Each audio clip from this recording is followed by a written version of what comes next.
Here we have a new drive shaft for Jesse at Presto Resto. It's for one of his customers, Early Camaro, and it's had a Tremec transmission swap. So this end of the drive shaft is 1330 series. That end is 1310. It's all new, all spicer, including the slip yoke. So we'll crank her up a little bit. That's about 2,800 RPM. Zero at the that's the rear axle. Zero at the transmission. So, yeah, the transmission swap dictated that to be 1330, which is traditionally a Ford joint. So, I mean, there's no real problem here. It's just that it's a non-traditional joint that was never used really in a GM product.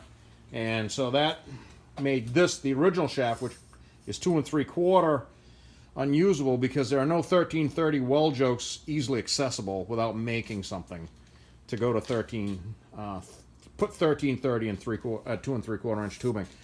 And we're just going to talk about this old one here for a second. As you can see down there, that's one end and that's zeroed out, and this is the slip yoke end, and that's it's a 34-degree angle. And I talked about this on video number 103, I believe, for like the 3 people that watch all of these videos. This is what I was talking about. 67-ish to maybe 1970 year cars. I've experienced a lot of these GM products with these yokes welded together, and they've been consistently at about 34 degrees. Used to encounter them fairly regularly. Pretty much always cars that I remember, and heavily in Camaros that I remember.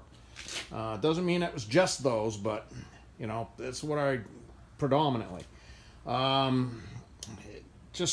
It's odd. It's a drive shaft oddity.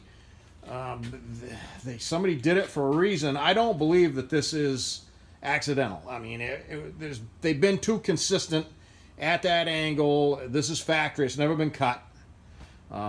So comments are turned on. So if somebody's got some feedback about this, I'd like to hear it. I mean, I've built thousands of drive shafts, and we always weld them together in phase. Don't know why they chose this. I've heard some people say, oh, it's to break up a phase angle or some crazy stuff that just doesn't pencil out. Polaris has done it on the ATVs recently. I don't think that works so well either, because I've seen them and they had problems. So anyways, that pretty much wraps this up, and we're going to say that's a home run for Jesse.